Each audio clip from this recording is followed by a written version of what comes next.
বন্ধুরা মিলে গিয়েছিলাম রাতে বারবিকিউ পিকনিক করতে। সো পিকনিক শেষে যেটা দেখার ইচ্ছা ছিল সবার সেটা হচ্ছে আমাদের ব্রহ্মপুত্র নদের ওই পার থেকে সূর্য উদয়টা।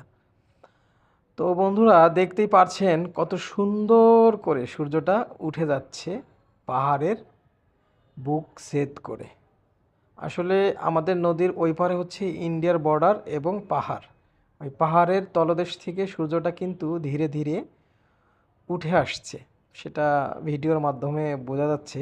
এবং সবথেকে ভালো লাগছে, ঠিক ভিডিওর টাইমে নৌকাটা চলে আসছে, দেখতে পাচ্ছেন?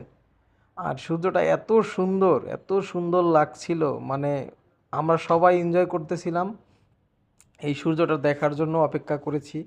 এবং নৌকাটা যখন সূর্যর ভিডিওর মাঝ দিয়ে চলে যাচ্ছিল, আমার মনে হচ্ছিল যে আমি সার্থক এই ভিডিওটা করে।